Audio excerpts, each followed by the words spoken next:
so much.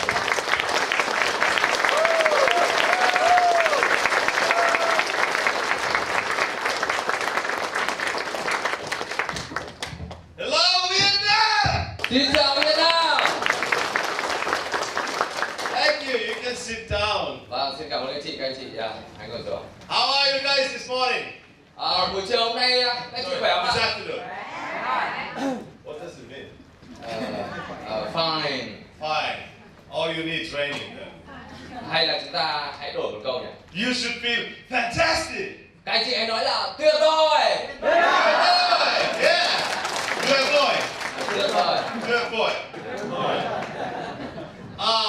Well, we just landed here today, and it's my first visit ever in Vietnam. Và tôi vừa mới hạ cánh ngày hôm nay và đây là chuyến thăm Việt Nam đầu tiên.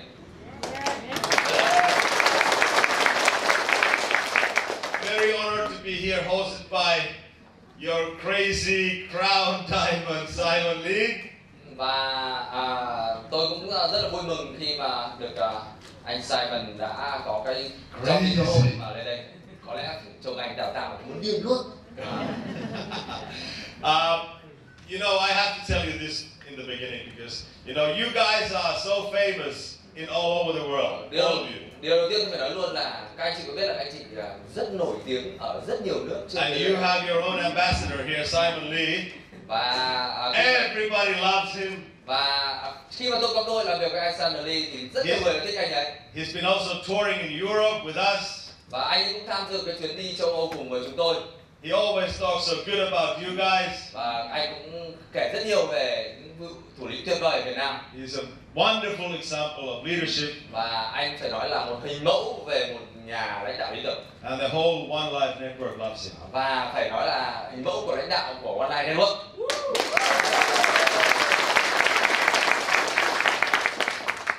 I had no idea before I met Simon what is really to work in Vietnam. Và tôi không hề có ý tưởng là sẽ làm gì trước khi tôi gặp anh Simon khi mà đến Việt And Nam. since I've never been, I only seen pictures and my friends telling it's a beautiful country.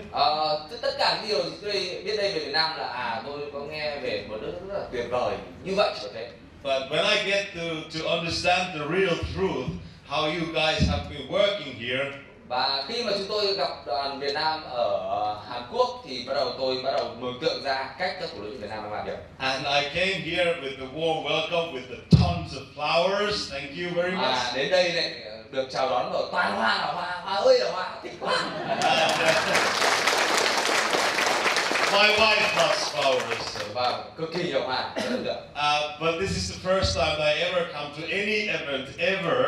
Vâng, và đây là cái kiểu chào đón mà tôi đã từng được chào đón duy nhất một lần trong đời kiểu như Then vậy. I see the first row only for black diamonds. Mà đấy, cái hàng đầu tiên nó đặc biệt như này này. Toàn là bright diamond, toàn kim cương đẹp mà. Maybe for you it's something normal, Có lẽ là các anh chị muốn cái gì đó khác cơ.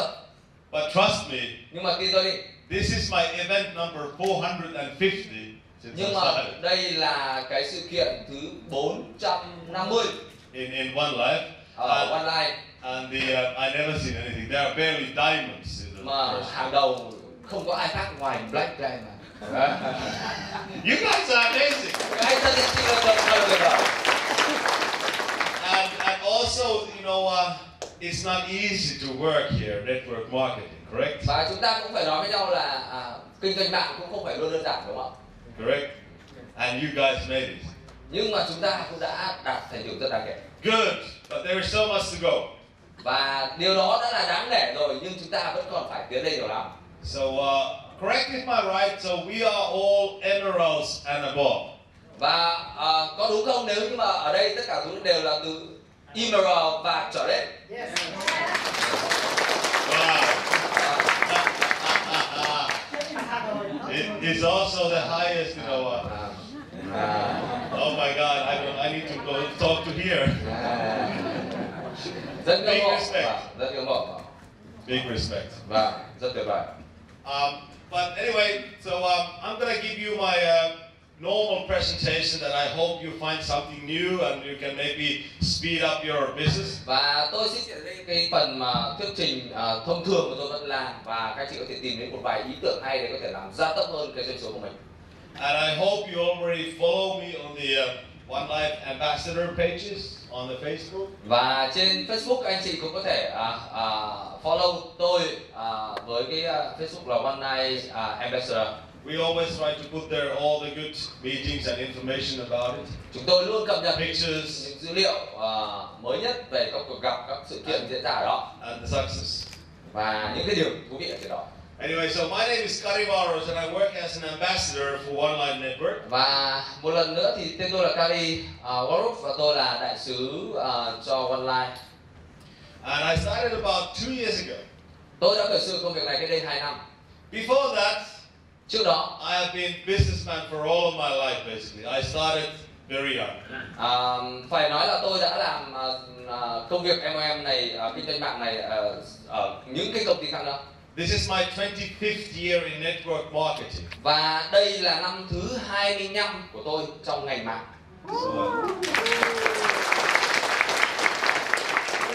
I started when I was 6 years old. Tôi kinh doanh mạng từ năm còn 6 tuổi nhé. Anyway, I've been 30 years international business. 30 years. Vâng, như vậy tôi đã làm được khoảng 30 năm trong kinh doanh quốc tế. I built around about 35 companies internationally and successfully. Và tôi đã mở mạng cho 35 công ty mạng khác nhau ở cấp độ quốc tế. This is my 5th networking company. This is the fifth. Tức là trong 35 công ty mở quốc tế thì đây là công ty mạng thứ 5 mà tôi đã từng trải nghiệm cùng. About 15 years ago, I also made my own network company and put it to the stock market. I made IPO with that. Và trước đây tôi cũng đã từng sáng lập một công ty kinh doanh mạng và tôi đã IPO nó thành công.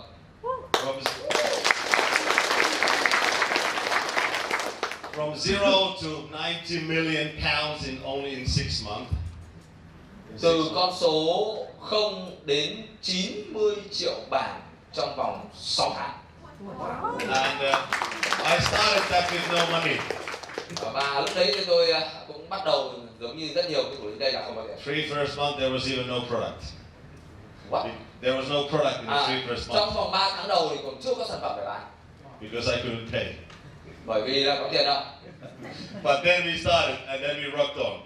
Sau đó bởi vì không có tiền trả nhà cung cấp thì không trả lấy sản phẩm về. Sau đó chúng tôi cất cánh và Anyway, what I'm trying to say here is I'm super professional in many industries. Và như vậy là tôi muốn chia sẻ rằng tôi là một người chuyên nghiệp trong cái lĩnh vực mà tôi lựa chọn. But especially network marketing is very close to my heart. Và tôi phải nói luôn là riêng ngành mạng này thì nó là cái gì đó là cái niềm đam mê của tôi. So and OneLife, OneCoin has changed my life too. Và tôi phải nói là OneLife, OneCoin đã thay đổi cuộc sống của tôi. And I believe all of us here can share the same. Và tôi tin rằng rất nhiều anh chị đây sẽ có cái cảm giác giống tôi. Correct? Có đúng không? Change your life. Và sẽ thay đổi cuộc sống của tôi. So I heard about this OneCoin opportunity about 3 years ago. Cách đây 3 năm thì tôi nghe đến cái được gọi là OneCoin. When a friend of mine called. Một người bạn của tôi có gọi điện. KARI, we're going to start a business with the blockchain technology, with the cryptocurrency. We have splits and splats and tokens, and I was like, what are you talking about? Thế bảo là này phải đi làm này, cái này hay lắm, công nghệ cao, cái này blockchain, chain sẽ các loại, thoát đường các loại, hay lắm, muốn làm hay. Thế tôi bảo cái gì?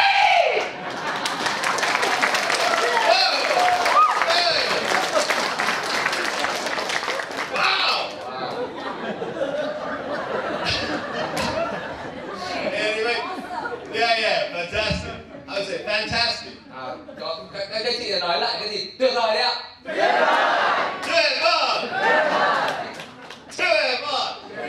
What I was trying to say that whom of you did know something about cryptocurrency 3 years ago? Ai ở đây cách đây 3 năm đã không từng nghe về cryptocurrency? 3. Who did know something about cryptocurrency 3 years ago? Cách đây 3 năm ai biết một tí gì đó về cryptocurrency? Cách đây 3 năm biết rồi đấy, biết cách đây 3 năm rồi. Okay, 5 people. 2 years ago. Cách đây 2 năm bao người biết? 1 year ago. 1 năm. Everybody here. But you get, I had no idea what it was. 3 năm cách đây tôi chẳng biết một chút gì về cryptocurrency. I think he was cuckoo. Bảo không biết là này, I have no understanding. không hiểu. So I didn't join. Và thế là tôi đã không tham gia. I didn't even listen to the guy. Tôi còn không buồn lắng nghe. And then he called me 2015 January. Và thế là vào tháng 1 năm 2015 thì anh ấy gọi lại tôi. KARI, we started mining the coins. Thế là bảo là ui ui, bắt đầu đào rồi đấy. Đào rồi. Bây giờ đào. I thought, what are you doing? Lại bây giờ lại đào cái gì đấy? I had no idea. Bây giờ không hiểu đào cái gì. I said, just don't call me anymore. You are crazy. Thôi đừng có gọi vấp phải. But he keeps sending me messages again and again, and every week, every month. Nhưng mà ông bạn đấy cũng không bỏ rơi tôi, mà ông tiếp tục gửi tin nhắn mỗi ngày, mỗi tuần, mỗi tháng. Until summer 2015, a bit over 2 years ago. Đến mùa hè năm 2015, tức là khoảng 2 năm cách đây. He sent a message that 300,000 people has joined Và in 6 months. và nói rằng đã có 300.000 người tương tự như ông đã tham gia trong vòng 6 tháng rồi. And I was like, wow. But of course I didn't tell him that I was. Nhưng mà đấy tôi wow một mình thôi. 300,000 is a big number. 300.000 người là một con số đủ lớn. So I have two things in my mind. Lúc đấy tôi nghĩ ra hai điều trong đầu thôi. So either this is a big pyramid scam, Hoặc là kiểu một cái loại mà kiểu lừa đảo mà quy mô lớn, or there is something in the world that I don't understand. hay là một thứ gì cực kỳ lớn mà mình không hiểu nổi. So do you know what I did? Thế các anh chị biết tôi đã làm gì không? I went to Uncle Google. Thế là không biết gì là lại nhảy lên Google, đúng không? And you know what I find? Các anh chị biết tôi tìm thấy cái gì không? Correct? A lot of not so nice information. Những thông tin nói chung là cũng không vui vẻ gì. But there was something that made me think. Nhưng mà có một cái điều làm tôi phải nghĩ. And I started to smell something. Và tôi bắt đầu ngửi thấy một thứ mà thú vị. Opportunity. Cái đó được gọi là cơ hội. Then I wanted to start to study about it and learn. And what is this group? I didn't even know how to pronounce it. Và tôi bắt đầu tìm hiểu về cái này mà tôi không biết cái phát âm cái tên đó là gì nữa. Whatever. Now I get it. Cryptocurrency. Cái đấy là bây giờ mới là cryptocurrency. Because you know, only thing. Do you know this? Only thing I know about kryptonite is do you know the Superman? Đấy, cái biểu tượng mà đấy là tôi chỉ biết đấy là một cái biểu tượng của Superman, tức là siêu nhân. You know Superman? Chúng ta đều biết siêu nhân đúng không? So he is allergic to kryptonite. Đấy thì cái đây là con người rất đặc biệt với sự thông thường. So it must be something bad. Như vậy là có lẽ là cái gì đó rất là đặc biệt. I love Superman. Bản thân tôi là rất thích siêu nhân. Anyway, so I started to call my friends. Tôi bắt đầu gọi bạn tôi rằng, because you know I've been working internationally 30 years. I have lots of friends all over the world in business, in finance, in industries, many places. Và bởi vì tôi đã phát triển kinh doanh ở 35 nước khác nhau, rất nhiều bạn liên quan đến mảng doanh nghiệp, liên quan đến mảng tài chính, cho nên là. And I go, hey, KARI here. What do you know about cryptocurrency? Thế là tôi hỏi bạn tôi, này, biết về cryptocurrency chưa? Do you know what they say?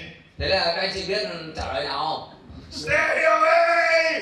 Chạy ngay! It's a scam! Nói tóm lại là lừa. No help. Thế là cũng nói chung là không tư vấn được gì. But there was something that kept me going. Nhưng mà vẫn có một cái gì đó làm cho tôi cần phải tiếp tục. Because I never heard about it and I thought there might be something. So I started to study myself. Tôi bắt đầu tôi tự nghĩ về bản thân mình. I called my good friend Edward Ludbrook, whom I worked with over 20 years. Và tôi gọi một người bạn thân, cái người mà đã từng làm kinh doanh với tôi khoảng hơn 20 năm rồi. At the time, I say we were one of the best friends. Và lúc đó thì anh ấy và tôi là một trong những người bạn tốt nhất của nhau. I said, hey, I'm thinking of joining OneCoin.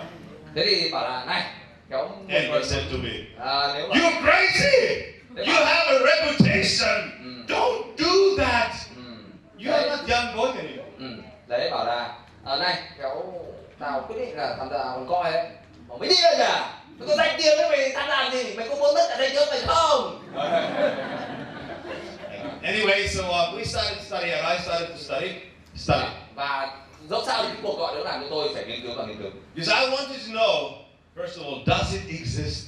Và điều đầu tiên tôi trả lời đó là cái này nó có thật không? Con coi thật không? And why would we need another problem in the planet? Và tại sao nó giải quyết được vấn đề gì trên thế giới này? Vietnam, what money do you have here? What's the name of it? Vietnam đồng.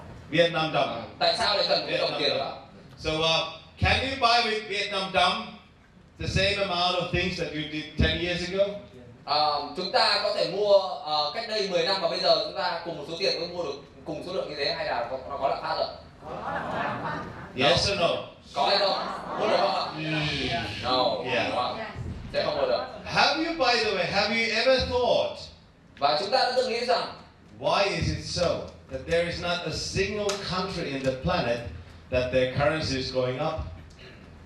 mà không, tại sao lại nước nào tiền nó cũng lạm phát, tức là giá trị tiền đi xuống và chẳng có đồng nào nó không giảm phát nó đi lên. Have you ever thought about it? Chúng ta đã từng đặt câu hỏi đấy chưa?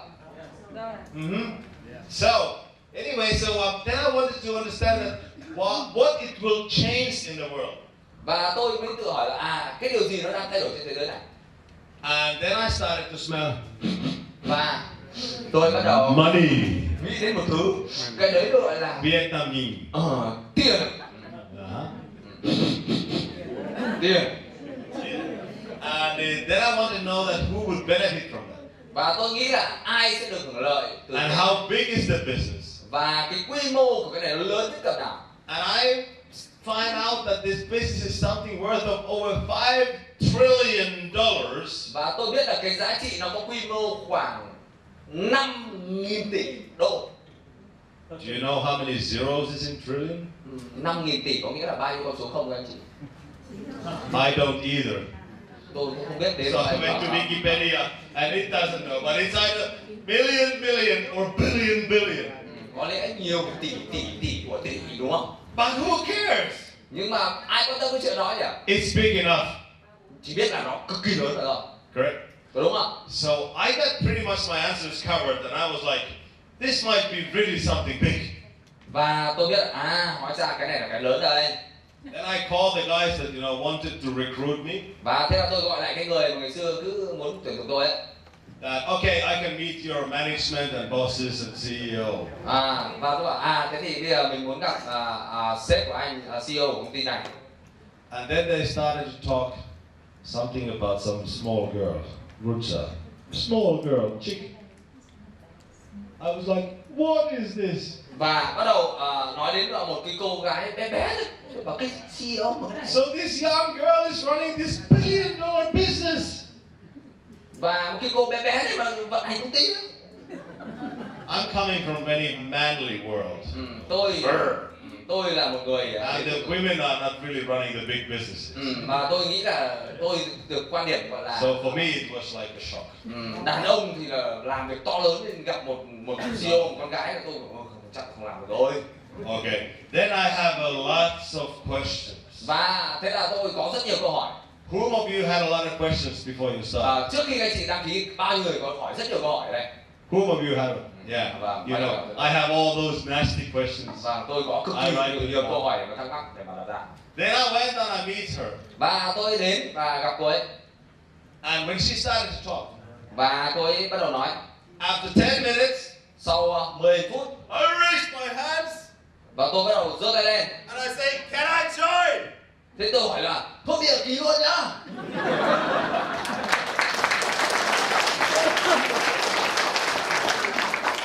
For me, it was clear from after 10 minutes talking to Dr. Rusa. Và mọi thứ nó đã rõ ràng đối với tôi sau 10 phút khi nói với tiến sĩ Rusa.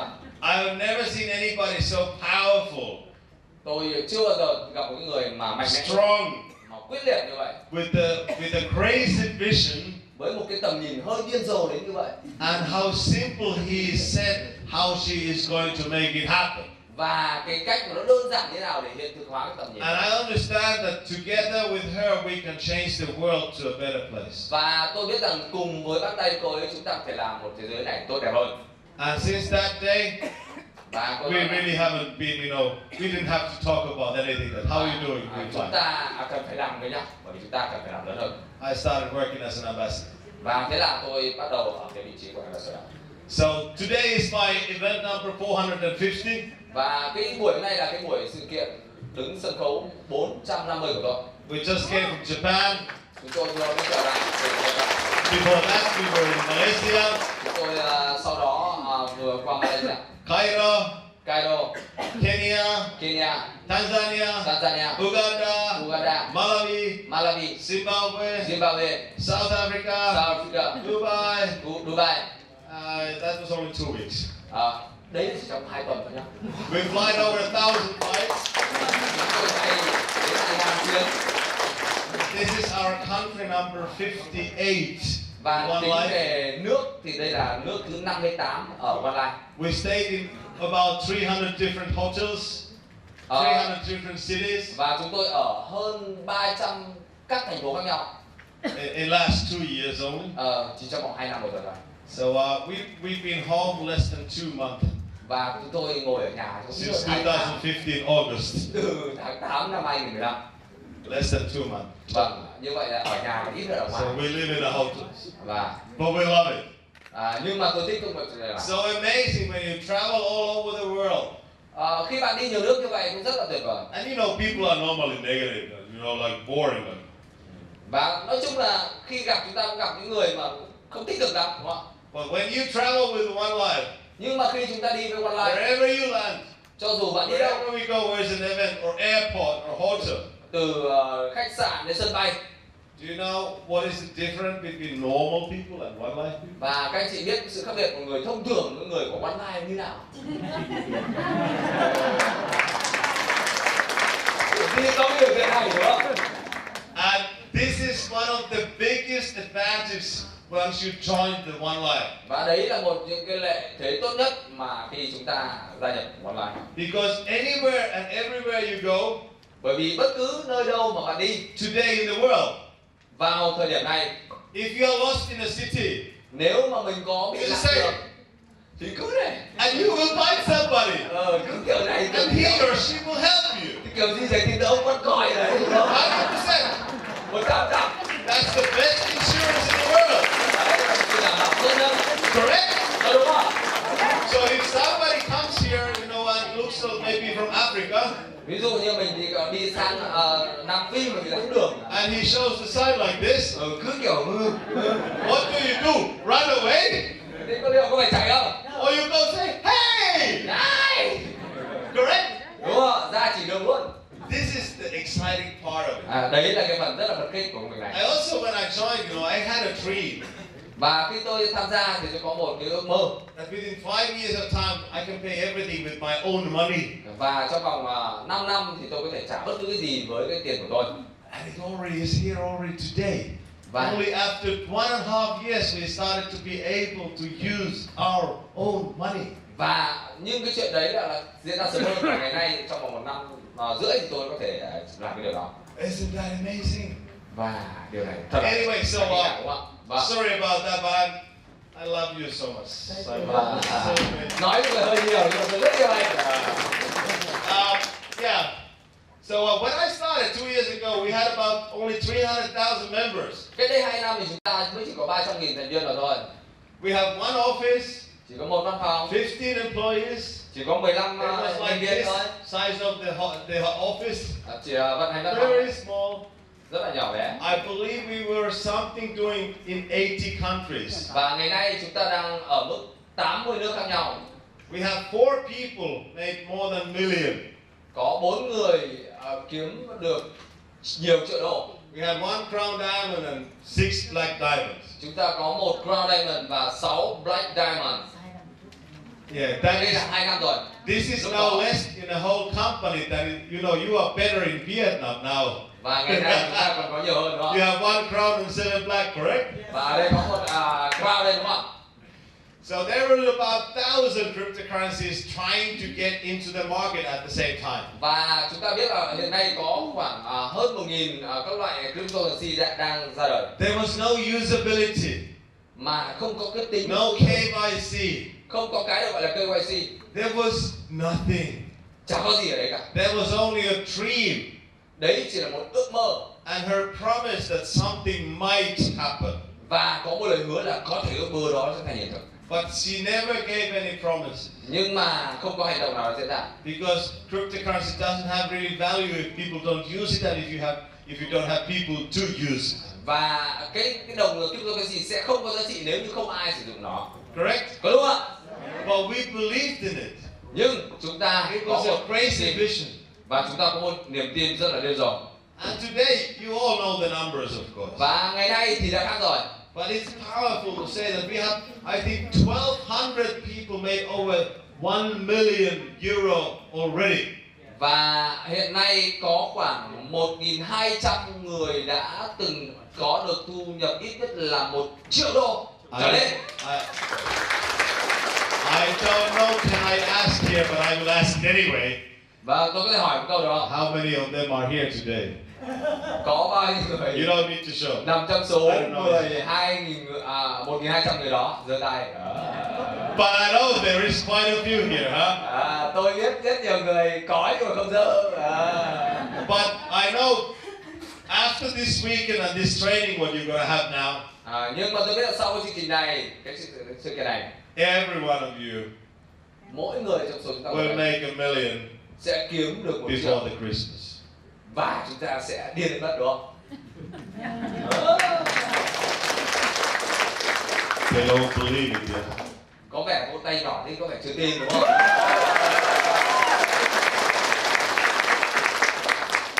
I have to tell you a short story. Tôi phải kể câu chuyện ngắn này như này. Do you know a country called Uganda? Chúng ta biết nước có tên là Uganda không? I met, do you know a guy called David Saturday? Có biết cái người đàn ông tên là David Saturday không? You should hook into my ambassador pages, okay? Các anh chị nên vào cái trang Facebook của tôi. He's very black. Trông trang này đen lắm. Very black. I never met the guy before. Tôi chưa gặp một ông nào đen như thế. 10 weeks ago, Cách đây 10 tuần. I met him for the first time. Tôi cách đây 10 tuần mới gặp anh trai lần đầu. He made about 2,000 a week. Anh ấy kiếm được khoảng 2.000 một tuần. Then he bring his people. Và rồi anh ấy mời người đến. After 3 weeks, Sau 3 tuần, he started to make over 50,000 euros a week. thế là kiếm từ 2.000 lên hơn 50.000 euro một tuần. And now in 10 weeks, Và bây giờ đã là 10 tuần. today, if today's Happy Monday is counted, he made over 500,000 euros in 10 weeks. Và hôm nay là ngày thứ 2 và tròn được 10 tuần, anh ấy kiếm được hơn 500.000 euro trong vòng 10 tuần. Who would like to do the same? Ai muốn đạt cái số đó 500.000 euro trong vòng 10 tuần? All right. So come to my training after this presentation. Rồi, anh nhớ đi học đàng hoàng. And whoops, daisy, come back. So we have now deal shaker, usability. Chúng ta đã có deal shaker để nói đến tính ứng dụng của đồng tiền. 4 offices, about 150 employees. Có 4 văn phòng với nhau và với 150 người làm toàn thời gian. 4 crown diamonds. Với 38 black diamonds. Crown Diamond và 38 Black Diamonds. So you see, you are 25% of Vậy. these big titles. Đấy, Amazing. chúng ta chiếm 25% của cái sản xuất. Blockchain with white paper. We are all over the world. Và chúng ta đã có mặt ở 7 lục địa khác nhau. We have almost 16 million accounts. Và chúng ta có xấp xỉ 15 triệu account. We are world biggest kind of employee. Và chúng ta có số lượng tham gia như thế là những người làm là We pay every Monday for 3 million people. Và mỗi tháng chúng ta trả cho khoảng 3 triệu người.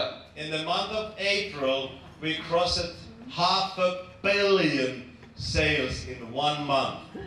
April 2007. Yeah. Vào tháng 4 năm 2007, chúng ta đã đạt doanh số hơn 1 tỷ đô trong vòng 1 tháng. Did you know that? In 1 month. Hơn In nửa 1 tỷ, month. đúng không? In 1 month. Ok, hơn nửa tỷ, chính xác, hơn nửa tỷ.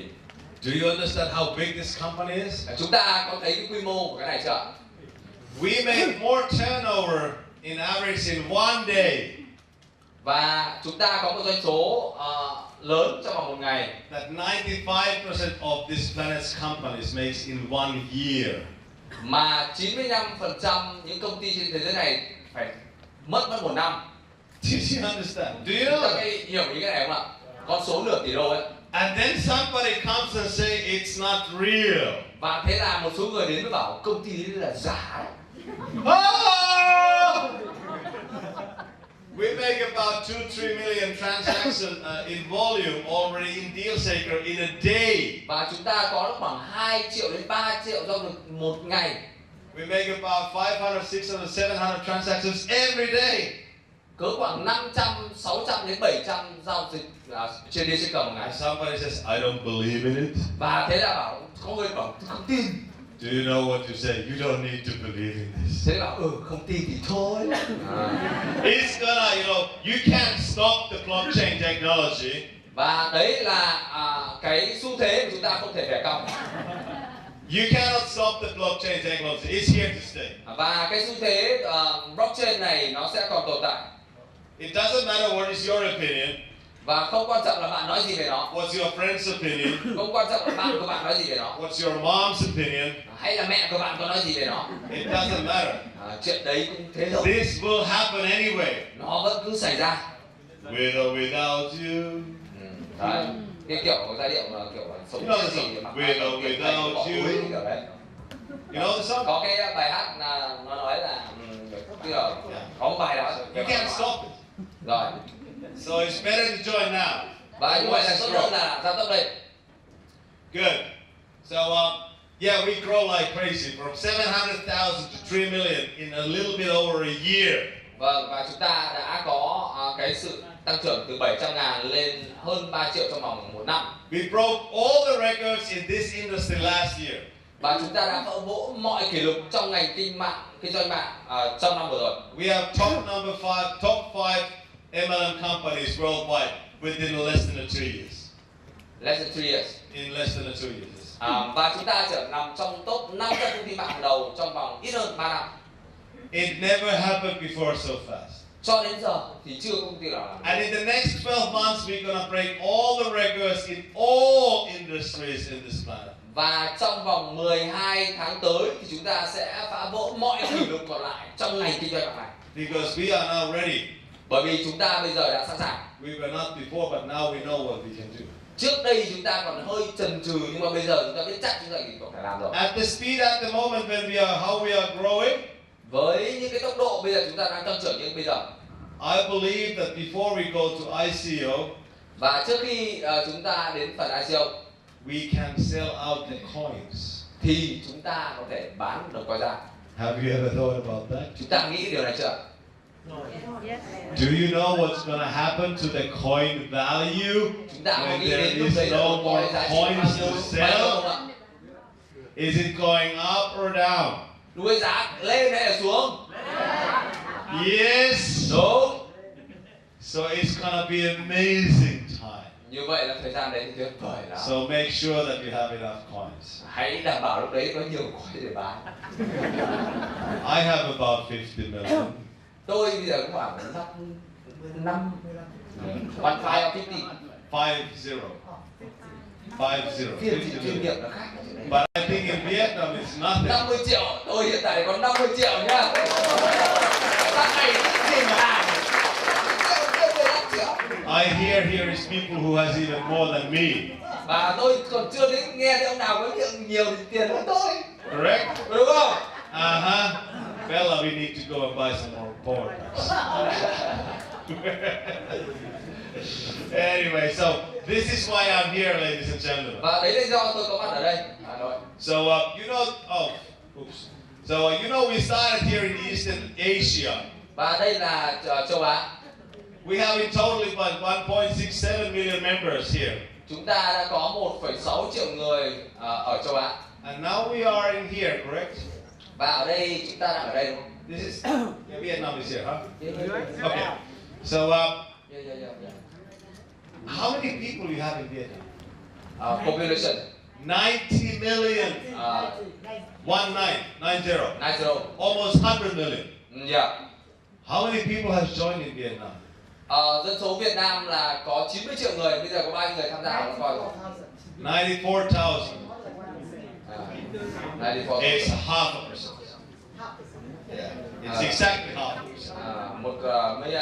Have you heard the country called Estonia?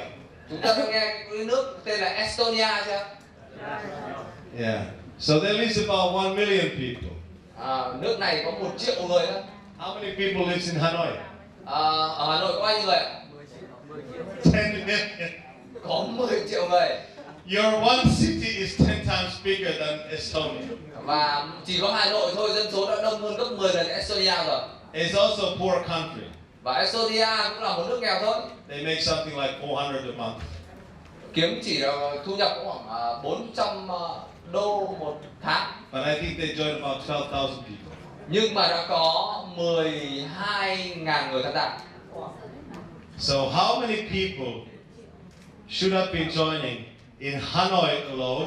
Thế thì nếu mà tính ra tỷ lệ đấy thì riêng Hà Nội nên có bao nhiêu người tham gia? In Hanoi alone, Nếu như mà trình của mình ngang ngửa với Estonia thôi, 120,000 thì phải là 100. in Hanoi only. 20.000 người riêng Hà Nội thôi, chứ không tính cả nước. In the whole country, 120.000. you should have joined over 1 million. Phải tính với Estonia là phải là hơn 1 triệu rồi. I'm not actually saying that you have been lazy. Nói thế có nghĩa là các anh chị thủ lĩnh ở đây còn lười làm.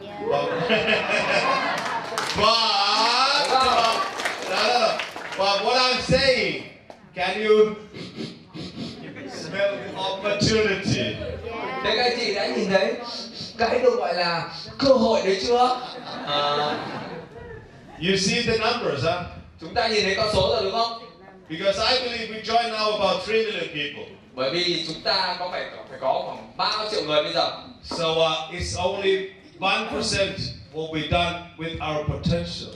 Và như vậy chúng ta mới làm được 1% của cái tiềm năng của chúng ta thôi. Because if we keep working hard like we are now working hard, và nếu như chúng ta làm việc một cách chăm chỉ hơn nữa, we will probably have 300 to 400 million users for our coins.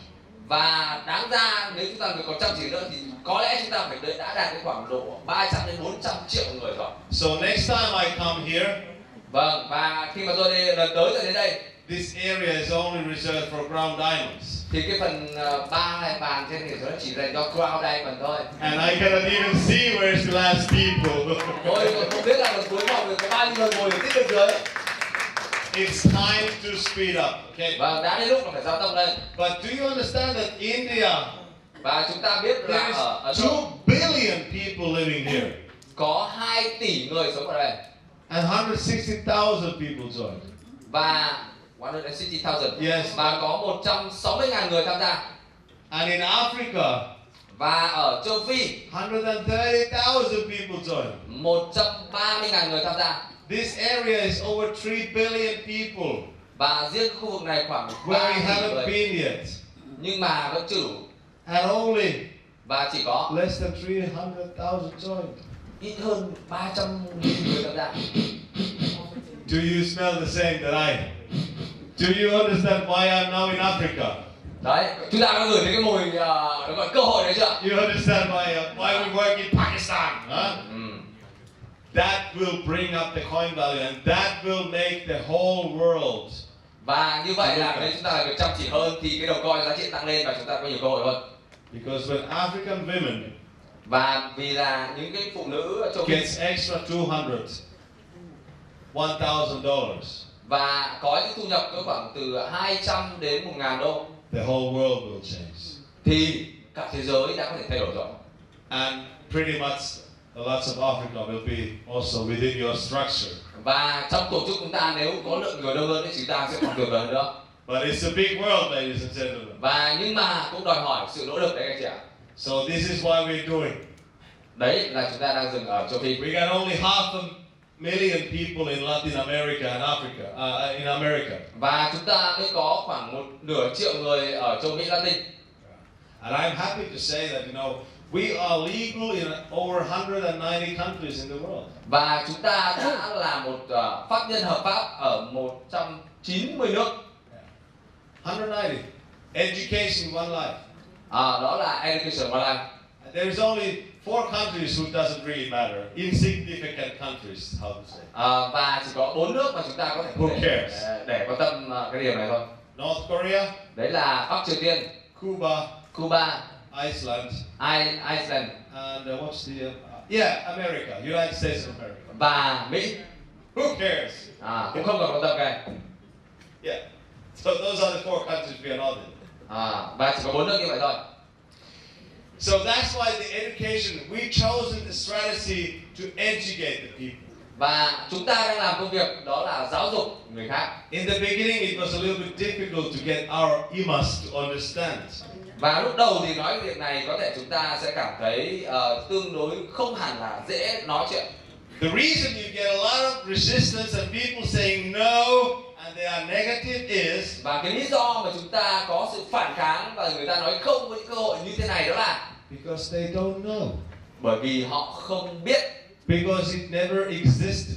Bởi vì họ trước đây cái điều này nó chưa từng tồn tại. People are always afraid to change.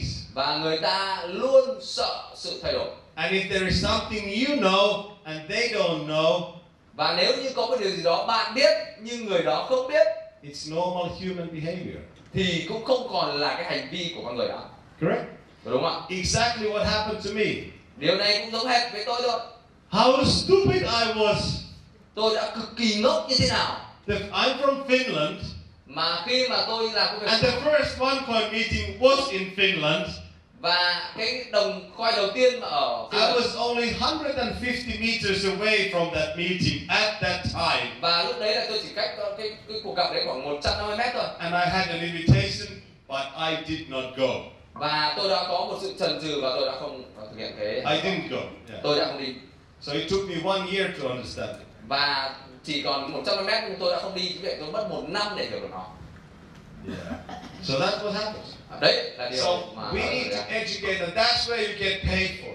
Và chúng ta đang giáo dục người khác, cho nên đấy là do chúng ta được trả tiền cho chuyện đó. That is the most powerful way to change the world to a better place. Và giáo dục là công cụ tốt nhất để mà thay đổi thế giới. It's not giving the money, chứ không phải là chuyện là đưa tiền tặng cho người ta.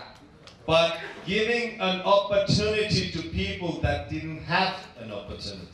Đó là chúng ta đưa đến cơ hội cho những người mà không có cơ hội đó. And like I said, I have always made a lot of money. I am very wealthy. Và tôi thì trong 35 năm làm việc kinh tế của mình thì tôi đã là giàu. I have never seen anything like this. Nhưng mà tôi cũng chưa bao giờ gặp một cái cơ hội nào như cơ hội này. Anything like this. Chưa từng có. This is probably the biggest opportunity that ever landed in this planet. Và đây có thể là cơ hội lớn nhất mà nó đã từng rơi xuống quả đất này. So give yourself a big applause that you chose. Hãy tặng mình chào tay vì các bạn ở đây. Because I cannot understand the people that seize the opportunity, you explain the numbers, and then they say, I don't believe, I don't join. Thế tôi không thể hiểu những cái thằng ngu mà giới thiệu chương trình xong thì xéo con số để bảo không, anh không tin đến tham gia. I have no understanding. Không hiểu. But we're going to change that today. Nhưng chúng ta sẽ đổi cái điều đó ngày hôm nay. So before the Christmas, trước khi Giáng sinh, there will be more than 100,000 people joining Vietnam. Sẽ có hơn 100.000 người Việt Nam tham gia, đúng không? Correct? Có đúng không? Do you know how it happens? Các anh chị biết nó xảy ra như nào không? If we get the message through, Và chúng ta hãy thử xem xem. and every one of you Ở mỗi người chúng ta recruits one person, chỉ tuyển một người thôi, then you have 90,000. thì bây giờ chúng ta đang có 90.000 đúng không? But if you want to make a difference, Và nếu chúng ta muốn tạo ra sự khác biệt, we start to do it every week. thì chúng ta làm đến mỗi ngày. This is what we're going to talk about. Thì So I also want to say about something. I'm sure you know this already. và tôi chia sẻ một số điều mà có thể các anh chị có thể đã biết. But this is what we've been talking about, and this is what Dr. Ruja is doing. Và đây là cái điều mà tiến sĩ Ruja đang làm. Working with the compliance standards, law and regulations. Và chúng ta đang làm mọi thứ liên quan đến luật pháp và các quy định của các nước. Somebody might think, why we are so slow? Một số người sẽ bảo sao một vấn này chúng ta có thể hơi chậm nhỉ? But working with 190 countries, Nhưng mà chúng ta nên nhớ là làm với 190 nước. We want to do everything perfectly. Chúng tôi muốn cái đấy là một cái hoàn hảo nhất. We want to obey all the laws Chúng and tôi muốn regulations. tuân thủ mọi luật pháp và các quy định của các nước. So if we would be only working in Vietnam, everything would be ready already. Và nếu như chúng ta chỉ tuân thủ một nước như là Việt Nam thì mọi thứ đã sẵn sàng rồi. But to create a system that never existed, Mà phải tạo ra cái hệ thống mà nó được chấp nhận ở rộng rãi, that obeys and attracts the laws all over this planet, mà có thể tuân thủ và có thể phù hợp với tất cả các quy định của các nước, it just takes a little bit time. thì sẽ cần một chút thời gian. But next year, Nhưng mà năm tới it's going to change. thì sẽ thay đổi. Once we going to public with the coin, Thì chúng ta sẽ bắt đầu IPO rồi. so that takes time. So and we are so transparent. You know, I remember when we started the resistance over centralized mining. Và tôi còn nhớ cái hồi đầu mà chúng ta có những cái phần phản kháng liên quan đến Oh phần no, đào you cannot do that. đào mỏ It needs tập to trung. be open source. Và chúng ta sử dụng cái một cái mã nguồn mở. And how it is now? Và bây giờ thế nào? Everybody is looking to centralized Và cryptocurrency. mọi người bắt đầu centralize cái cryptocurrency của mình. So we were the only company at the time. Và lúc đó là chúng ta là công ty tiên phong. Now the whole world is going to be like. Thì bây giờ rất nhiều công ty đang đi theo cái làn sóng đó. There will be many countries announcing their own cryptocurrency. Và rất nhiều nước đang tuyên bố là có đồng tiền riêng của chính mình. That is fantastic. Điều này là rất tuyệt vời. But we are going to be the world cryptocurrency. Nhưng chúng ta sẽ là đồng tiền chung của cả thế giới. Because we have already done that for many years. Bởi vì chúng ta đã đi trước họ trong nhiều năm. We are currently negotiating, or there is about 10 countries that are seriously interested to changing their currency to Onelife. Và đã có đàm phán đến giai đoạn là 10 nước những nước này họ đã nghiêm túc và họ nhìn nhận Onelife có thể là thay đổi. They already see the potential. Chúng ta đang nhìn đến cơ hội. If you follow the news, they've been talking that already in TV news in Europe and in Africa. Và nếu các anh chị theo dõi phần tin tức thì thấy phần ở châu Âu có nói đến, ở châu Phi có nói đến, Also in Japan. cũng có nói đến ở Nhật Bản. So it's going to happen. Như vậy nó sẽ xảy ra. With or without you. Kiểu gì thì kiểu cũng thắng thôi. Anyway, so this is what we are. We are transparent. We have over 10,000 meetings every month all over the world. Chúng ta tổ chức 10.000 các sự kiện ở mỗi tháng ở các nước khác nhau. All the information is in internet, YouTube. Và ở các kênh thông tin như là YouTube. It's not like the other cryptocurrencies that we don't know even who own them. Và một số người bên khác thì các đồng tiền khác cố gắng che giấu thông tin không biết chủ là. But I believe that's why people want to have us. Và đấy là lý do tại sao người ta rất Because this is the world's biggest people's bank. People's money. Và đây là cái ngân hàng con người lớn nhất thế giới và tiền của con người. I don't like banks. Do you like banks? Tôi không thích ngân hàng, các anh chị có thích ngân hàng không? Exactly, that's why we're having it. Chính xác thế, chính vì vậy chúng ta là ngân hàng. I think they are bandidos. What? They are bandidos. Criminals. Phải gọi là tội phạm cũng được. Legalized criminals like these companies here. Oh, sorry. Like these here. Đây. These all should be hanged already 10 years ago. Vâng, những cái công ty này nên bị treo cổ cách đây 10 năm rồi. This is, you know, the next thing is going to happen with the insurance company. Các anh chị có biết là cái chuyện gì xảy ra với cái bảo hiểm không? They are the biggest criminal. They take you money and then you have some problem, they never pay. Đấy là công ty rất là lạ, là lúc nào mua bảo hiểm cứ bảo mua đi, nhưng lúc mà gặp tai nạn không có tiền bù. Correct? Đúng không? These guys, Đấy, if you want to send $100 to Africa, nếu mà có bao giờ gửi cái they take your money, lấy tiền mình không? keep it for 5 days, Giữ đến 5 ngày and then give $80 out. và chỉ đưa ra có 80 đô thôi. Correct? Đúng không? It's a 600 billion what these guys rob from us every year. Đấy, cái này là 600, nói tóm lại rất nhiều tiền. These Western Unions and other scam bags, they're gonna be destroyed the first.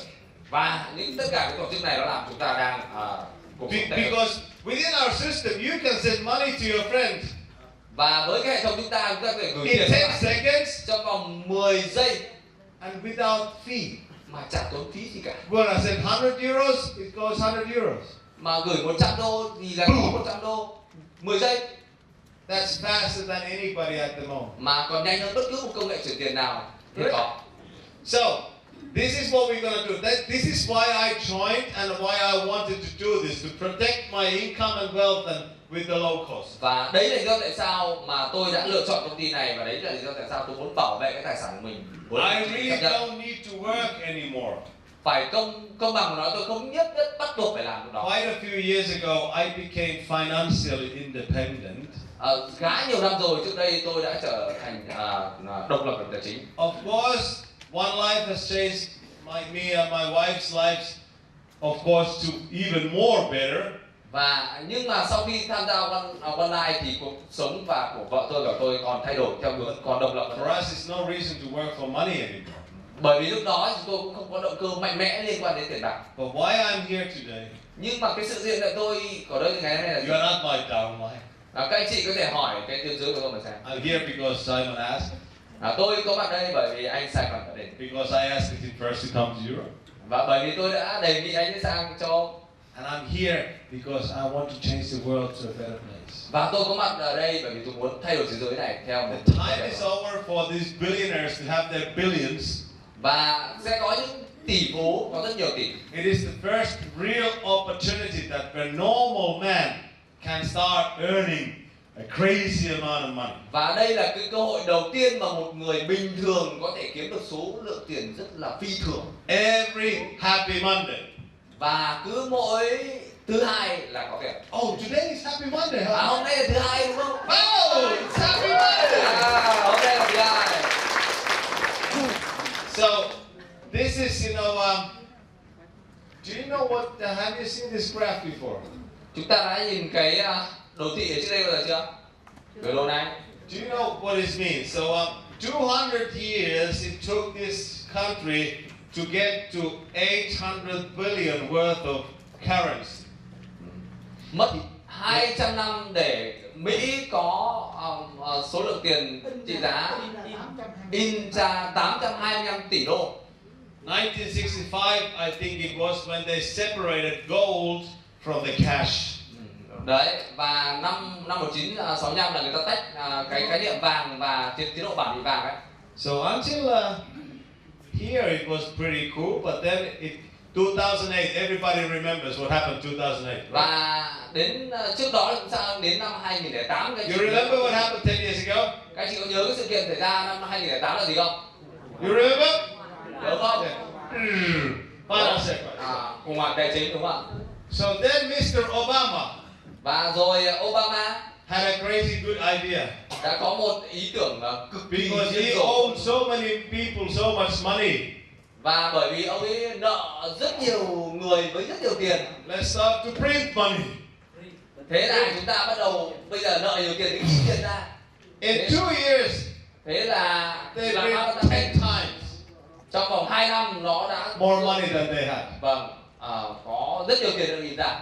Do you know what I say when I saw this first time? Các anh chị có biết là khi tôi nhìn cái biểu đồ tăng tiền này tôi cảm giác nào không? Are there any more trees in America? Are there any more trees in America? Mà không biết có còn cây cỏ là gì ở Mỹ nữa không? Because do you know what had happened to this country? Và các anh chị biết là cái chuyện này nó tôi nghĩ là như nào không?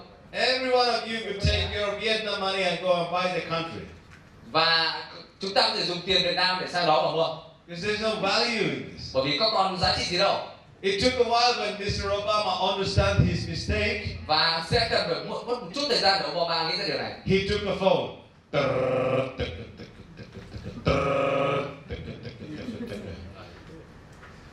Vladimir Putin. Hey, here's Obama. Đấy là kiểu quay số kiểu cổ điện thoại cổ ấy. Kiểu quay số từ cái hồi đánh nhau ấy. You remember the phone? Chúng ta nhớ cái công nghệ ngày xưa đánh nhau là mấy chiến tranh ấy. 30 years ago, and that was only 2 numbers. Anyway, so he called Vladimir. Thế là gọi là Putin rồi. Tavares, I have a problem. Putin này có vấn đề rồi. Can we call the guys and let's meet in Panama? Và chúng ta có gặp ở Panama không? Do you remember the Panama meeting? Chúng ta có nhớ cuộc gặp ở Panama meeting không? All the big boys went there. Và tất cả những what there happened? người quan trọng ở đó. There was Canada. Đó là Africa. China. Trung Quốc, Russia. Nga, There was also Japan. There was all the big boys. và kể cả Nhật Bản nữa. They did this at the same time all over the world. Did you know that? Và đều có một tốc độ lạm phát như vậy. Did you know that? Các anh chị có để ý cái điều này không? Who believes in money Ai còn tin những chuyện tiền nó đang sở hữu nữa? or banks? Chỉ còn ngân hàng. Because 2008, the world's biggest scam was revealed. Và năm 2008 nó có một sự thật khác nó được lột trần rồi. It's called bank. Đấy được gọi là sự thật của ngân hàng. That is also the same year when cryptocurrency was born. Và đấy cũng là năm mà cryptocurrency đã ra đời.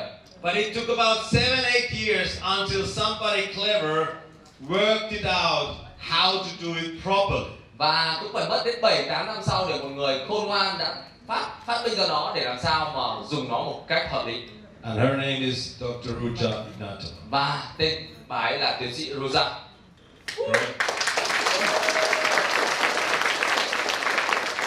So I know you have seen this, but I just want to tell you. Và tôi biết có thể các anh chị xem cái slide này, nhưng tôi muốn nói thêm rằng So you see all these big game changers here. chúng ta nhìn thấy rất nhiều thương hiệu đã làm thay đổi thế giới như They thế. changed something in the industry because of internet. Và họ đã thay đổi thế giới này bởi vì cái kỷ nguyên của internet. Like Uber has no taxes, but it's the world's biggest taxi company. Còn như là Uber không phải đóng thuế nhưng mà là công ty có doanh thu rất cao. Airbnb is the world's biggest rental company, and they have no single apartment. Và Airbnb là công ty cho thuê bất động sản lớn nhất nhưng mà chả có cái bất động sản nào sở hữu cả. And Alibaba. Và Alibaba nữa. In the time that Intel was not really recognized, who will put the name of Alibaba? You know Alibaba and 40 criminals, you know the story? Và cái lúc mà internet còn chưa phát triển đặt cái tên là Alibaba mà It was a Alibaba big là trộm. criminal chief. It was a big criminal chief in Egypt, Mà you know nói that? Alibaba thằng nào biết đấy, thằng đẻo rồi đúng không? And then in the internet, when it's, you know, oh, I need to put my card here.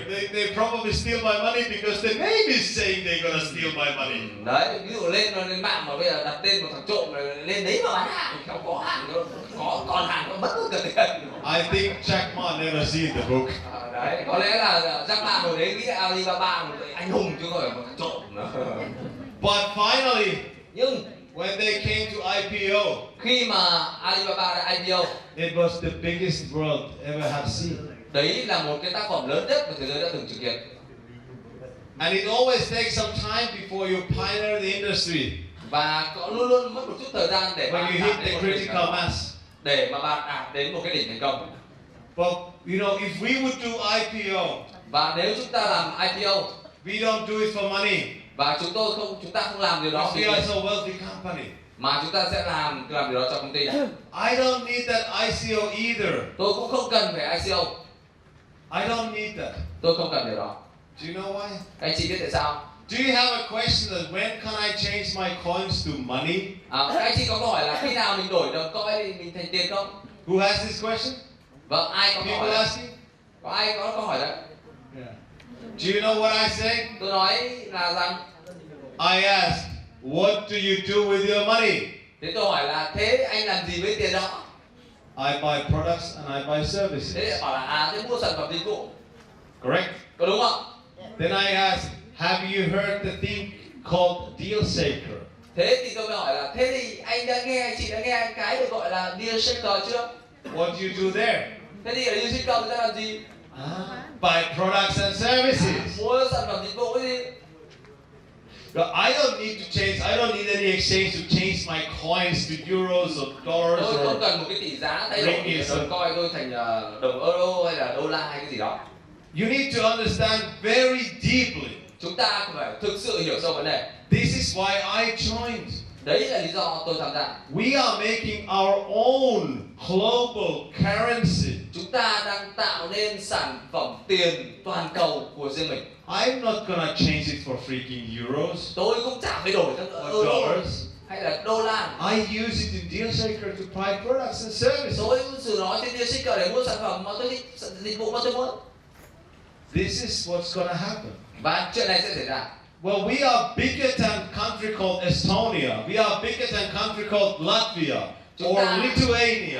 Lớn hơn Latvia, Estonia, vân vân. Soon we are bigger than Finland and Denmark. Và sau này chúng ta sẽ sớm được phát triển hơn Finland và Denmark. We have 3.2 million members. Soon we will have 5, 6, 10 million Và members. chúng ta sẽ lên khoảng 3,2, 6 triệu và đến 10 triệu người. We are very big community already and we are using our money. Và chúng ta đã đủ lớn rồi, chúng ta là cộng đồng đấy sẽ sử dụng tiền của chúng ta. I'm sure Simon has told you Và tôi đảm bảo là anh Simon that in Romania you can buy everything already ở with your Romania coins. là chúng ta có thể mua mọi thứ bằng tiền You này. don't need your money anymore. Không cần tiền theo kiểu tiền địa phương đó. And Mark just by a few weeks ago his own apartment from Romania Và only with coins. Và có thủ lĩnh đã mua một cái căn hộ ở Romania bằng đồng coin của mình. Can you do it here in Vietnam? Chúng ta làm điều đó được ở Việt Nam chưa? Can you buy everything with the coins already? Chúng ta mua nhiều thứ bằng đồng coin chưa? Yes, you can. Có. Everything. Mọi thứ chưa? Soon. So you understand it. Chúng ta hiểu rằng This is what we need to keep on doing. là cái điều chúng ta cần phải tiếp tục. There is so many hotels already all over the world where you can pay with their coins. Và có rất nhiều sản phẩm dịch vụ mà chúng ta You can can mua. go to restaurants and pay with Chúng it. ta có thể đi ăn nhà hàng để trả bằng coin. Why I'm telling this? Tại sao tôi nói điều này? In half a year we have made about 40,000 merchants. Và khoảng trong một nửa năm chúng ta đã làm việc với 40.000 các cửa hàng khác nhau. But I tell you, Và within a few years of time, và trong vòng một vài năm tới, it's going to be the biggest e-commerce platform nó sẽ là một cái nền tảng thương mại điện tử lớn nhất in this planet. trên hành tinh này. Biggest.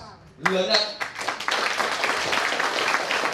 And next year, Và năm tới, already next year, vào ngay năm tới thôi, every single person will recognize this logo all Wow. over the world.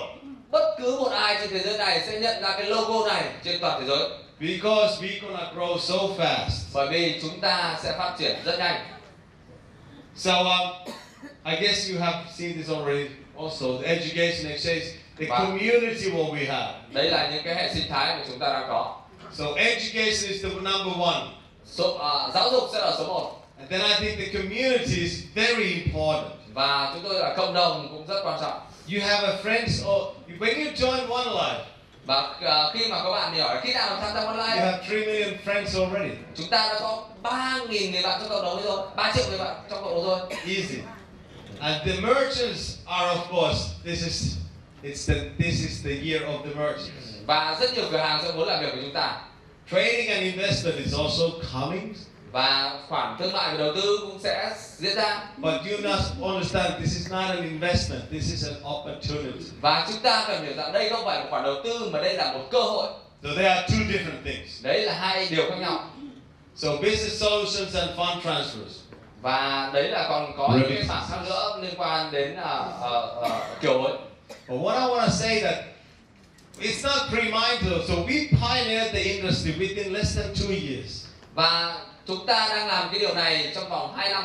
We made a lot of mistakes in 2015. Và chúng ta đã có những sai lầm vào năm 2015 ở đây rồi. Last year we correct all the errors. Năm vừa rồi, năm 2016 chúng ta đã sửa những lỗi And này. now we are here. Và bây giờ chúng ta đang ở đây. Because we have deployed all over the planet. Bởi vì chúng ta đã triển khai ở rất nhiều nước trên thế giới. With great leadership. Chúng ta có rất nhiều những So the tsunami is now coming. và thế là sóng thần bây giờ đang đến rồi. And it's going to swipe all over the world. Và nó sẽ đổ vào rất nhiều nước trên thế giới. Because we are stronger and bolder than ever. Bởi vì chúng ta mạnh mẽ và quyết liệt hơn bao giờ hết. The deal seeker, the idea and the goal. Và với cái deal seeker này, I think it's pretty simple. thì nó rất đơn giản như này thôi. So who knows a small business entrepreneur? Ở đây ai biết doanh nhân hay cửa hàng nhỏ kinh doanh này? Doanh nhân với cửa So hàng. when tomorrow you go out and ask them, Ngày mai chúng ta ra ngoài chúng ta hỏi rằng how many customers you have? anh ơi, anh cửa hàng anh có bao nhiêu khách hàng? What they say? Thì họ trả lời thế nào? 100, 200, maybe? 100 khách hàng, 200 khách hàng đúng không? Correct? Đúng không? Then what do you say? Thế mình nói tiếp nào. Would you like to have 3 million more? Thế bảo thế ngoài 100-200 thế anh có muốn có khoảng độ 10 triệu khách hàng thêm không? What is this person gonna say? Thế thì chủ cửa hàng đấy người ta nói thế nào? No more business. Không, anh không cần thêm khách hàng. He says, of course. Hay là tất nhiên rồi, anh sẽ có nhiều hơn. Muốn nhiều hơn. Tất nhiên rồi. Local to global in one day. Và có thể bán với 10 triệu khách hàng trong một ngày. That's how it is. Don't make it complicated. Nói là như vậy thôi, đơn giản như thế. So we have what 450 deals. I think we have almost 1,000 deals a day already. Và ngày nay chúng ta đã khoảng có khoảng xấp xỉ 1.000 giao dịch một ngày. I'm not sure, but close to totally 2 million euros per day we make deals. Và với cái giá trị giao dịch xấp xỉ là 2 triệu đô một ngày. But this is the future, the merchants. Và cái chuyện này sẽ còn là tiếp diễn. When you put the merchants in the left and in the right, và khi mà chúng ta có nhiều doanh nghiệp thêm vào và vào bên trái và bên phải cái nhánh của mình, and after half a year, và trong vòng nửa năm, when you go sleeping, và khi mà chúng ta đi ngủ, you open your laptop, khi mình mở cái laptop ra, cash account, và mở tài khoản cash ra, and you can hear chi-ching, chi-ching. bắt đầu nghe cái tiếng đếm tiền chi-ching của đấy là kiểu chi-ching của cái chi-ching, chi-ching, chi-ching. And then when you work very hard, và khi mà you put more people on the left, more people on the right, merchants on the left, merchants on the right. Và khi chúng ta có thêm doanh nghiệp ở bên trái phải thêm nữa. After 1 year, when you go to sleep, you put your cash account. Nghe lên. And you speak. Cha-ching, cha-ching, cha-ching, cha-ching, cha-ching, cha-ching, cha-ching. Tiếng máy chi tiền. And after 2 years, và trong vòng 2 năm, when we have millions of merchants, khi có hàng triệu người, and you start to work today very hard, mà ngày hôm nay chúng ta làm việc rất chăm chỉ đấy. You go to sleep in your big villa, và bạn đi ngủ trong villa của mình ở Hawaii, and you open your cash account, và lại mở laptop ra, and you try to go to sleep, và cố gắng đi ngủ, thì tiếng máy in tiền nó không phải thi mà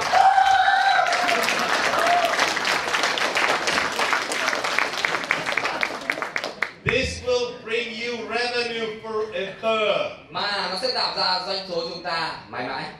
You understand that? Chúng ta hiểu cái này chưa? So work your money now. Và như vậy chúng ta have your happy Mondays. Và chúng ta sẽ nhận tiền vào. Forget about what's going to happen with the coin. Quên những gì vấn đề liên quan đến coin. Dr. Ruchan Pirares and we are going to take care of it. Mà Dr. Ruchan và ban quản trị sẽ. The more the people we put in the system, và càng nhiều người tham gia về hệ thống, the more stable the coin will be. Cái đồng coin giá trị nó sẽ tăng một cách ổn định hơn. So the more better it will be. Và cái thu nhập chúng ta sẽ tốt hơn. Good. So you can buy everything. You know this already. Not yet here, but almost soon. Và chúng ta thấy những con số này có thể là chưa diễn ra. This is what we need to concentrate on every time you have a presentation. Và đây là thời kỳ chúng ta cần tập trung vào mỗi lúc ra thuyết trình. You take the local và merchants on the lobby waiting and tell what they have offered. Và chúng ta sẽ mời những cái doanh nghiệp kia để tham gia cùng với cái. Why not? You don't need to explain anymore. Và chúng ta lúc đó sẽ không cần phải lý giải hay giải thích cho họ về con coin nữa.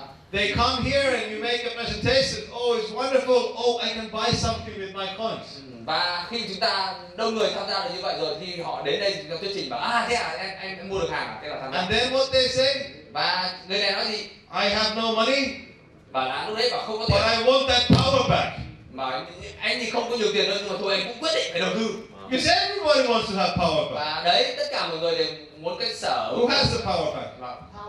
Who has the power back? Và ai có cái power back đấy, cái gói power back của mình ạ. Who wants to have a power back? Ai muốn có gói power back ạ? Yes. Let's make it happen. Và chắc chắn nó sẽ xảy ra. Thôi hin. What? Fantastic.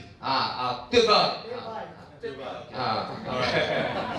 I need to practice it a bit. Okay. So we go bigger, bolder, and stronger, and all you need to do is to show who we are. Và tất cả những làm là chúng ta chứng minh chúng ta là ai. But if you are not recruiting at the moment, và nếu như chúng ta mà dừng việc tuyển dụng lại, you are not confident enough, mà chúng ta chưa đủ tự tin, So that's what you need to talk to your people. You need to show the example as a leader. Thì chúng ta cần phải chia sẻ với hệ thống mình là đóng vai trò làm gương cho hệ thống. This is very easy. Và điều này là đơn giản. And this is what I'm going to tell you. That's going to explode your business. Mà chuyện này tôi sẽ chia sẻ và các anh chị làm bùng nổ hệ thống This week. vào tuần này. This week, right Tuần now. này. So, okay, few words about this events and training so that you understand. We have over 500 meetings all over the world at the moment. Và every day. Chúng ta có hơn 500 các sự kiện ở các chỗ khác nhau mỗi ngày. We had one or two. Trước đây chúng ta kiểu 1 hoặc 2 thôi. So tens of million people has already heard about this. Hàng triệu người đã nghe thấy thương hiệu chúng ta. And soon they understand it. Và rất sớm thôi họ sẽ nhận ra thương hiệu này. Because we are the biggest. Bởi vì chúng ta là thương hiệu lớn nhất. We are 10 times bigger than any of our competitors. Và chúng ta có quy mô lớn hơn 10 lần những đối thủ khác. It is actually we who have created the crypto boom. Và chính là chúng ta đã tạo ra sự bùng nổ các So we should take what belongs to us. Và như vậy chúng ta xứng đáng được hưởng những gì thuộc về chúng ta. Correct? Được chưa? So this does not include Vietnam. I'm sorry. Xin lỗi phần này. I work in CIS, Europe, Middle East, South India, and Africa. Ở đây chúng ta mới có Ý, ở Nam Phi, Anh, vân vân. It's 138 countries. Có 138 nước. I have a lot to do.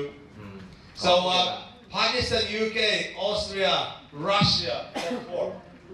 4 nước có doanh số hàng đầu đó là Pakistan, Anh, Even India, Áo và in Nga. number 5. Ấn đứng thứ 5. But I think Vietnam is somewhere over here with the volume in the world. Tôi nghĩ Việt Nam phải tầm này đúng nhỉ?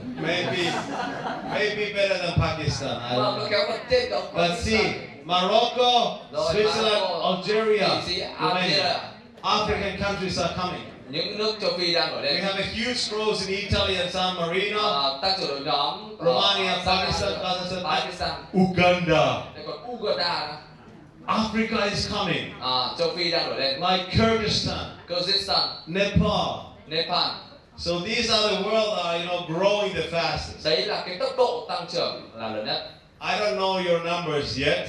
Tôi không biết tốc độ Việt Nam đến đâu. And I don't even need to know. Mà tôi cũng không cần biết tốc độ Việt But Nam. I'm sure that after 4 weeks, nhưng mà tôi biết là sau 4 tuần, Mr. Simon Lee will call me. Thì anh Simon sẽ gọi tôi rằng, Kari, we made another 5 more black diamonds. Và ui dồi, có 5 black diamond nữa rồi.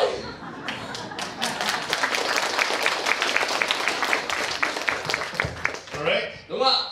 I believe there is still coming another crown diamond too. Lại một làn sóng crown diamond nữa.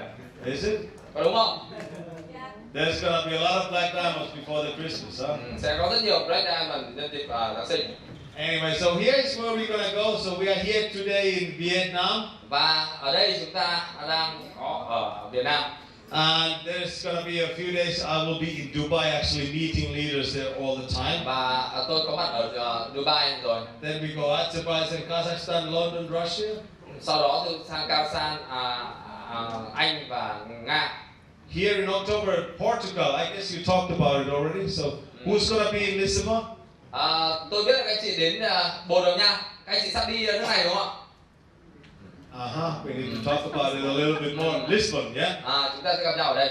And then Latin America. Và Panama. Latin, Panama. It's gonna be a big one. Panama sẽ phát triển. And in Uganda. Và ở Uganda nữa. I am going to have the kick of Africa. Và tôi sẽ mở ra Africa. And we are planning to have 20,000 people there. Và chúng tôi có kế hoạch là mở ra khoảng 20.000 người ở châu Phi. And we hope we can bring it so nicely that also our doctor will come there. Và tôi cũng hy vọng là đủ quân số để mà có thể mời những vị lãnh đạo đến. That would be amazing. Và sẽ là một tuyệt vời. Mark the dates. They may change a little bit, but có thể lịch, có thể thay đổi chút ít nhưng mà về căn bản như vậy. Alright, so rồi. These are some pictures all over the world. Đấy là bức ảnh chụp ở khắp nơi trên thế giới that I have been together with. Mà tôi đã từng trải nghiệm. All over the world. I think there's more. có lẽ còn nhiều hơn nữa. So many meetings, so many presentations. Rất nhiều cuộc gặp, rất nhiều sự kiện. So if you can, Nếu như các anh chị có and thể, you have a possibility, nếu các anh chị có một khả năng, please thì hãy start also sometimes going see some other countries. thì cũng có thể hãy sang một vài nước khác xem sự kiện thế nào. Because your teams will benefit from that. Bởi vì đội ngũ của anh chị sẽ được hưởng lợi từ đó. I'm sure Simon has also learned a lot. Và tôi biết là anh Simon cũng là một thủ lĩnh Because làm he's được. been spending some money traveling. Mà anh đôi khi chúng ta phải dùng một chút tiền đi du lịch. I'm sure you have also some more information. Và để rồi có được những thông tin khác biệt đi. But you all need to become like Simon. Và nhưng chúng ta phải bằng cái ông Simon này. Correct? Được chưa? Let's make it happen. Và chuyện đó sẽ có thể xảy ra. Good. All right. Oh, whoops. It's all done. Yeah, I hope you like the information. Tôi hy vọng là các chị đã tìm thấy điều thú vị từ đây. That is basically the presentation I give all over the place. Đấy là cái phần thuyết trình căn bản tôi được nói trên rất nhiều nơi. Talking about Nói về why cryptocurrency was born. tại lý do ra đời của cryptocurrency. The numbers about our success. Và những cái thành tựu chúng ta đã đạt được. And then show where we are going. Và chúng ta đang đi theo hướng nào về tầm nhìn. But because you're leaders, you know, I suggest you not to talk too much about blockchain, Và nếu như cryptocurrency, là lãnh đạo mà cho thông tin thì các anh chị không nhất thiết phải nói rất nhiều về blockchain rồi cryptocurrency. and never Và đừng bao giờ talk about other companies. nói về công ty. And especially in this industry, don't mention those names. Và đặc biệt trong ngành này đừng bao giờ nhắc tên đối thủ. Because people get confused. Bởi vì người ta sẽ lầm lẫn luôn cả. We are different. We are Onelife, education, Chúng ta là khác biệt. network, Chúng ta opportunity. có một cơ hội đặc biệt. We are building our own family all around the world. Chúng ta xây dựng gia đình của chính chúng ta trên các nước khác nhau. Other people can do what they can. We Người ta do sẽ what làm we điều want. đó. Và chúng ta vẫn là chúng ta. And we are here Chúng ta có mặt ở to đây make it happen. để hiện thực một sự thật. So we will not give up. We will fight and we will win because we are the biggest. Và chúng ta sẽ thắng bởi vì chúng ta là lớn nhất. Alright, so I think that's all, folks. Như vậy được chưa? I smell the coffee now. Thank you very much. Thank you, ladies and gentlemen. Cảm ơn các bạn. Thank you. Thank you so much. Cho một tràng chúng ta thật lớn luôn kia đi được không ạ?